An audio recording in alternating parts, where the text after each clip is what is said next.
Hi, I'm Callum from Tyne Valley Motorhomes, the Swift's North East motorhome dealership, and this is the handover video of the Swift Voyager 494. In the garage on the 494 you do have 12 volt light, some storage this side, and then it does come with your carpets, your cushions, your hookup lead, and then if you fitted an awning like this particular customer has, again, this is a generic video, it might not be your video you're watching, but we can fit options here, so depending on what options you've opted for, it will depend how the vehicle comes. In the corner there you do have two 30 volt socket, 12 volt and two twin USBs for charging, and again a light. Located underneath here you've got your boiler drain. So when you're ready to drain your boiler down in the winter, you want to lift that yellow toggle which is sitting like this up on end. So you want to flick it up, open all your taps within the van, drain off your fresh tank, leave the tap open on the fresh tank, open the waste tank and leave that open so that all the water system in the van is left open, so no water can freeze and potentially cause any damage. And then when you're ready to reuse the vehicle, you shut your boiler, shut all your taps, shut your fresh new waste tank, fill the vehicle with fresh water, which I'll show you on the walk round on how that's done. And then you want to start the priming process, is where you turn the control panel on, turn the pump on. On the cold side you'll get a pressurised flow of cold water straight away. On the hot side it'll cough and splutter and make a few strange noises for between 3 to 5 minutes until you get a pressurised flow of water. And what that's doing is it's transferring the water from the cold water fresh tank into the boiler before letting it out on the hot side of the tap, so you're just getting all the air out. Once you get a pressurised flow, that tap's done. Try the others. Once they're all done, your system's primed and you're ready to go for the season. But we can't stress enough how important it is to drain the vehicle down to protect it against frost when we're experiencing colder temperatures, because it isn't covered by the warranty. It stipulates in the warranty that it's a customer's responsibility to drain the vehicle down in colder climates. So this is just a walk round on the model, which is the Voyager 494. At the end of this walk round I'll put some more clips in showing you how everything operates off the Voyager range. Everything on the Voyager range is the same, so it doesn't matter which model it says on the van, it is all the same workings and controls on the outside. So you've got your hookup point, you've got your chemical toilet and your external shower, you've got your two fridge vents, you've got your flue for your boiler system, you've got your garage which we'll look in a moment. On the back panel you do have your high level brake light, bullet style reversing camera, and you've got two rails where we'll take a bike rack where the back panel has been strengthened within the construction of the van, and it takes a Thule bike rack.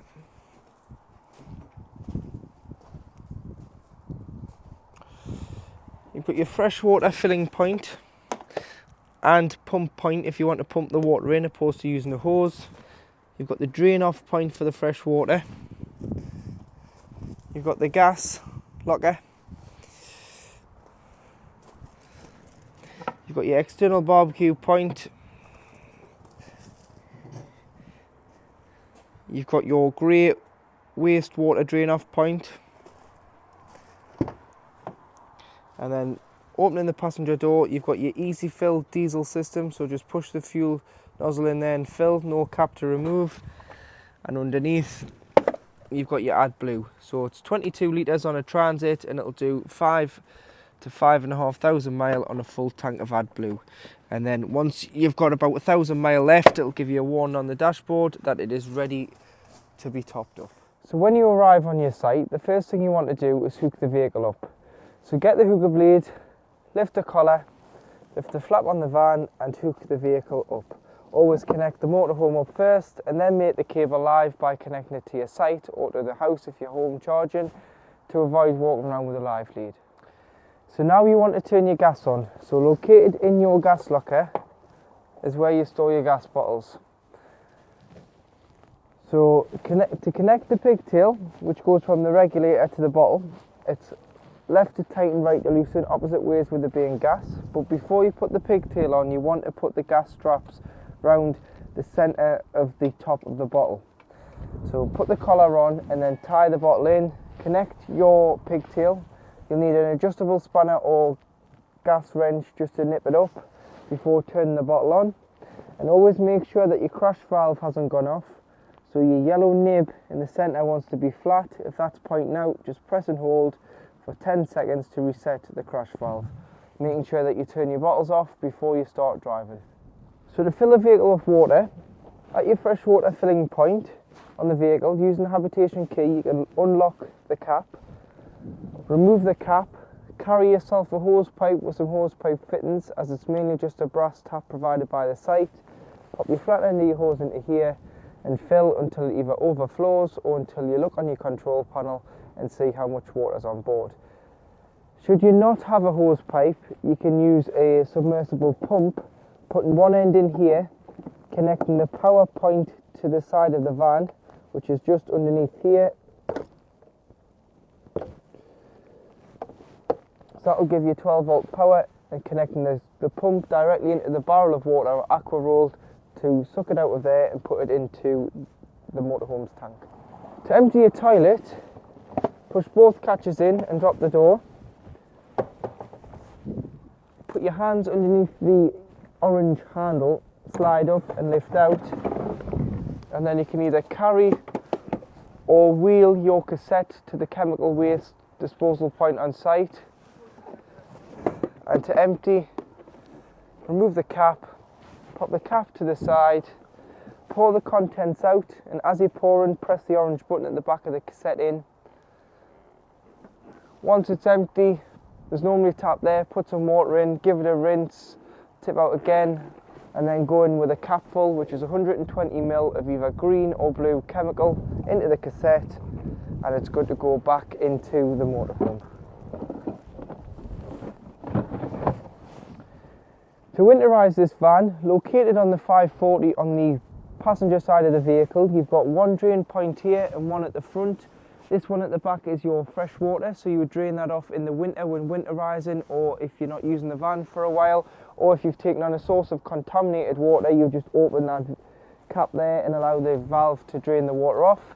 And at the front you do have your wastewater, which is water you've used from the shower, the hand basin and the kitchen sink. On site there's a disposal point for your wastewater, which you normally drive over and allow the water to drain out. Leave these valves open when you travel home, as they'll rock any loose water out when driving. This is your external gas point. So if you plan on using a Kadak or external barbecue, get yourself a quick release connection which connects onto here. So this just lifts off, connects into there. You'll need a Jubilee clip on either end of the orange gas hose that you'll need to connect it up. And turning this on, we'll use the bottle on board the vehicle instead of carrying a spare. Located on the driver's side of this vehicle, you do have an external shower point. So it comes with the vehicle with a fitment that fits on here and a trigger gun on the other end.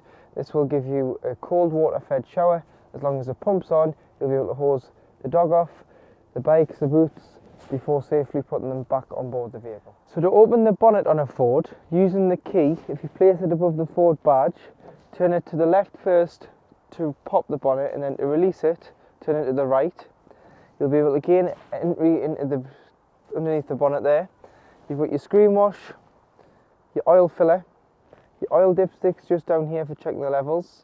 You've got your brake fluid, your coolant this side, and if you need to jump start the vehicle, because the battery on a Transit's underneath the driver's seat, you would put your positive on here, and then down the side of the engine you've got an earthing point, which is just here. So you'd earth off there with your black clip for giving or receiving a jump start. To operate your Swift 12 volt control panel, To turn the vehicle on, you put your master switch here, which is your master power switch, which gives 12 volt if you are not hooked up, or if you are hooked up, you'll get the light from the post to the van, which will mean you are receiving mains to 30 volt, so all 3-pin plugs within the vehicle will work, and mains appliances. This one here is your interior lights, and they all are individually switched around the van. Press here, you can view your levels of your vehicle battery, your leisure battery, your fresh water and your wastewater capacity. Making sure that you unhook the vehicle first to get a true reflection of your batteries, and always make sure that the leisure battery is selected, which is the battery you want to use when you are using the motorhome. However, if you wanted to charge your vehicle battery over the winter, all you need to do is turn it to the vehicle and it will charge the engine battery. But when using it, it's very important that it's on the leisure battery, as this is the auxiliary battery designed to power the motorhome. Turn your pump on here, so make sure you've got enough water on board. Turn your pump on, and then as soon as you open the taps, you'll get a pressurized flow of water. And you do have your tank heaters, so if you're away in the winter and it is going to freeze, pop these on overnight and it'll stop the water from freezing in the tanks below the vehicle. To operate your Truma digital control panel, this here is your on-off button, which you would do a long press on and it'll turn itself completely off, and then press and it'll turn itself on. To enter the menu, as this is on, but you want to get into the menu, you need to press enter. And here you do have a motorhome with a thermometer flashing. This is your interior temperature of the vehicle. So click on here. Off if you are away in the summer and you didn't want any heating, or you can turn it all the way up to 30 degrees, which sets the thermostat. To save the temperature set, press enter and then move along. And this is your water setting. So if you've got water in the boiler, water in the freshwater tanks, you can put your hot water system on. So you've got Eco, which is 40 degrees of heating the 10 litres of water. Hot, which is 60 degrees of heating the 10 litres of water. Or Boost, which is a half an hour setting which turns off the heating and prioritises the water. So for this we'll just say hot, as you want the heating and hot water to run together, whereas on Boost it turns the heating off and prioritises the water. Next you've got your energy source. So you'd use gas if you were wild camping and didn't have any electric on board the vehicle. Mixture 1, which is 750 watts of electric and gas. Mixture 2, which is 1850 watts of electric and gas. You'd use that if you're in the winter, and this will boost the temperature of the vehicle quicker than using just electric for the first 20 minutes or so. EL1, which is 750 watts of electric, and EL2, which is 1850 watts of electric. Use EL2 on most sites throughout the UK. On smaller CL sites and airs, you may have to turn it down to EL1. And then at the end you've got your fan, so you can have that on Eco or High, and that is just a 12 volt fan setting. Eco uses a lot less of the leisure battery. High uses the full fan speed, so you can hear it a little bit more, so you might want to turn it down to Eco when sleeping. Time here, you can so you can put a timer on for the heating to come on and off. Time on the main display panel. And then in the settings, if you scroll all the way down to reset, if you ever get a warning triangle that won't disappear, press reset. It'll say preset, press enter again, and then it'll completely turn the panel off, and you'll have to go in and set the temperature, the water, the energy source and the fan speed again. Anything above the line, so you've got your hot water, your heating on there with a gas flame, hot water's on, you're on 2 kilowatts of electric, as you've got 2 electric symbols lit up, and your fan is on Eco, so it tells you without even going in that your heating system is on. So to operate your Dometic fridge, to turn the fridge on, this is a flush panel, so just put your finger on the power button here and it will turn on, and press the mode button to skip between your sources. But what I would personally do is leave it on automatic. Automatic is an automatic energy selection, and it'll do it all for you. So it'll pick out mains 230 volt and always prioritise that first. However, if you weren't hooked up and you had your gas switched on, it would switch over to gas by itself. And then if you started the vehicle's battery, the vehicle's engine, from the vehicle's engine battery, you get a feed on the battery setting. It's not on the leisure battery. It's only on when the vehicle is physically running. So the idea here is that you pre-chill it beforehand at home, put your shopping in the night before. When you drive to your first site, on automatic it'll switch on to battery and it'll act as a giant cool box, keep your shopping nice and fresh until you arrive back on site and either hook up or go on to gas if you're wild camping. Or if you're travelling from one site to another, it'll just keep your shopping nice and fresh like I've already said. However, on the automatic setting, it does wait 20 minutes before lighting on gas once the vehicle is switched off. This is a safety feature in case you forgot to isolate your gas cylinder.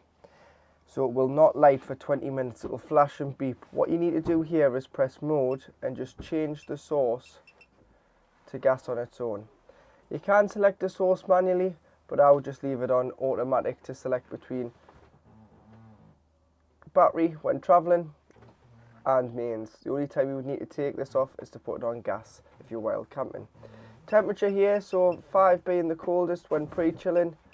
Turn it down once you put your shopping in, because sometimes it can freeze the fridge. And with this fridge you can open the door both ways, depending on if you're getting beers from the front or you're getting stuff to prep your food out, to prep your meals from the back. When not using it, turn it off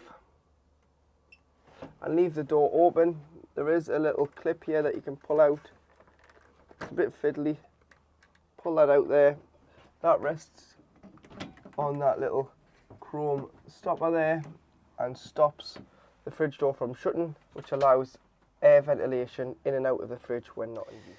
So in the kitchen you do have 3 gas burners, 1 electric hot plate. So the electric hot plate will only work if the vehicle is hooked up to mains power. If you're on 12 volt while camping, this won't work and you will have to use your gas. And then in the main oven you've got a grill, and then located underneath at the bottom you do have the oven. Make sure that all your hobs are cool enough to rest your hand upon before you put the glass lid down. Otherwise, if it's too hot and you put the glass down, you will smash the glass. You've got storage. There's a load of storage in here. If you did have a microwave fitted, you can have it fitted into this locker here. So they would just adjust this and have a microwave fitted, which is a dealer fitment. So your Swift dealer should be able to put them in. Large pan drawer. Making sure that you push the catch in before travelling so that it's safe and secure and it's not going to open. Cutlery tray.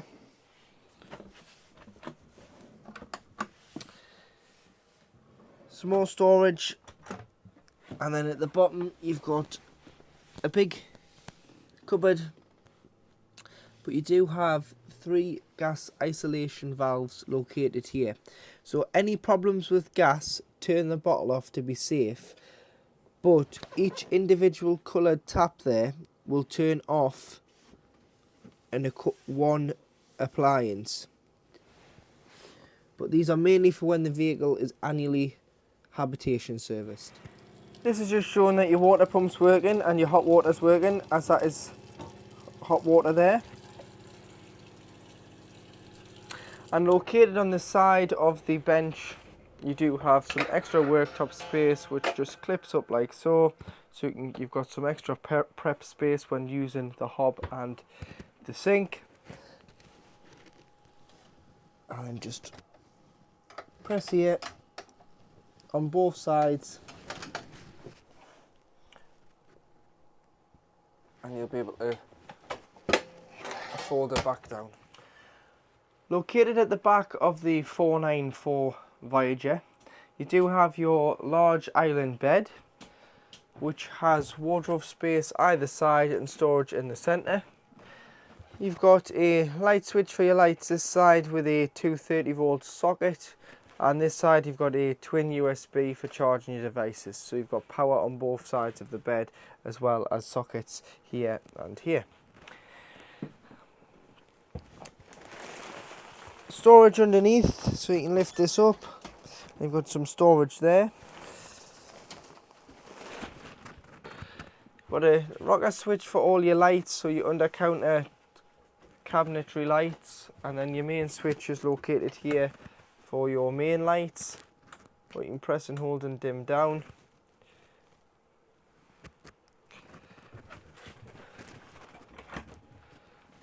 Hanging rails in your wardrobe, and on this side of the bed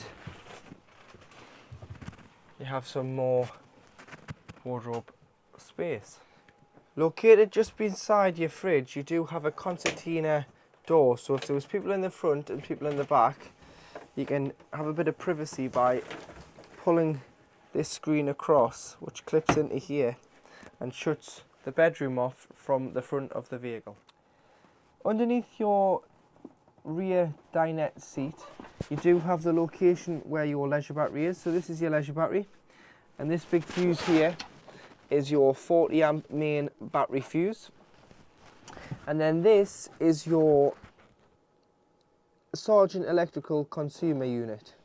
So on the top of here you've got a black button. This is your system shutdown button. So if you are storing the vehicle for any length of time, you can turn this off, and this will stop any power drains happening from your 12 volt leisure battery. However, it does knock off the accent head unit in the cab and reversing camera. So if you get in the van to drive it and think, why is my reversing camera not coming on, it's because you've got the system shutdown button and it's wired through the Sargent electrical unit. All your 12 volt fuses, which you can find the list of fuses just on the top here. So you can find your 12 volt fuse list and your mains protection circuit breakers there. So I would carry some spare fuses with you, just in case a fuse does blow. You can replenish the fuse and it should light up red when the fuse is blown. You get a pack of standard blade fuses off likes of Amazon or eBay between £5 and £10, and it's well worth carrying. Here you do have your main trip tester, so if you think you're not receiving power, the best way to check is by tripping the van. If the van trips, you've got power. If it doesn't trip, unfortunately you're not receiving power and you've got your MCBs. And then you do have two lights here, so you've got your charger. So your charger, when hooked up to mains, your charger will charge the batteries that you've selected on your control panel. So whether that's the vehicle or whether that's the leisure, when using it, it should always be set to the leisure. When you're storing it over the winter on the driveway, you might want to swap it from time to time between the two batteries, so both batteries take a charge, but that needs to be on for that to happen. And then you do have your 230 volt side of your heating and hot water, so just make sure this light is on.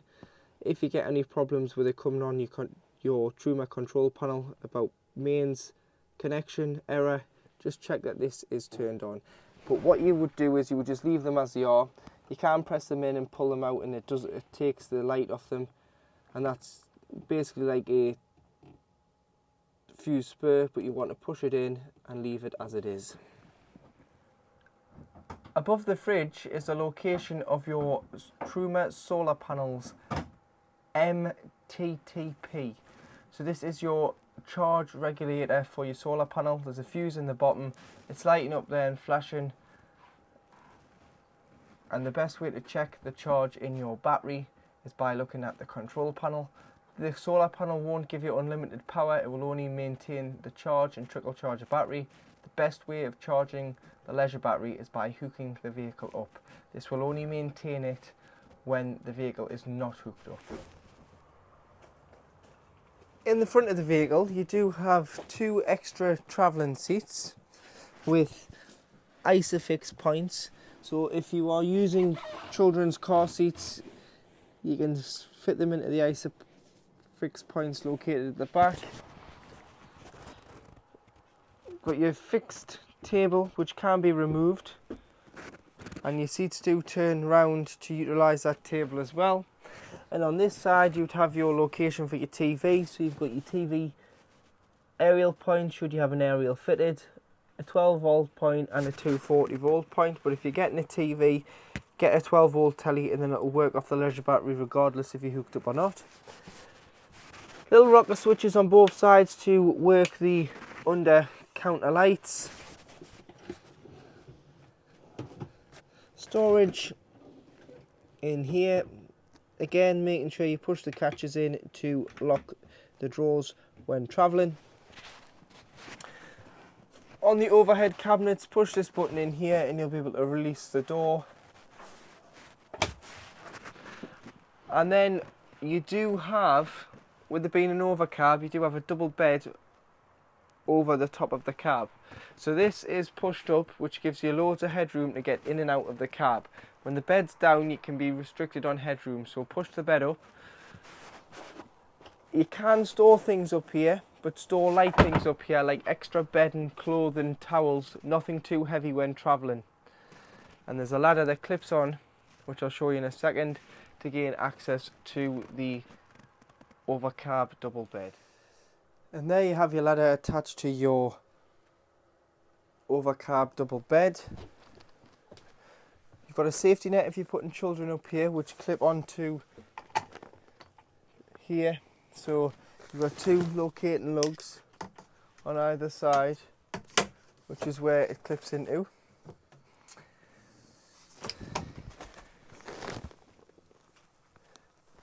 Light in the corner there, so that you've got a night light up in the overcab. And you've also got a window for some ventilation with a fly screen and a blackout blind on.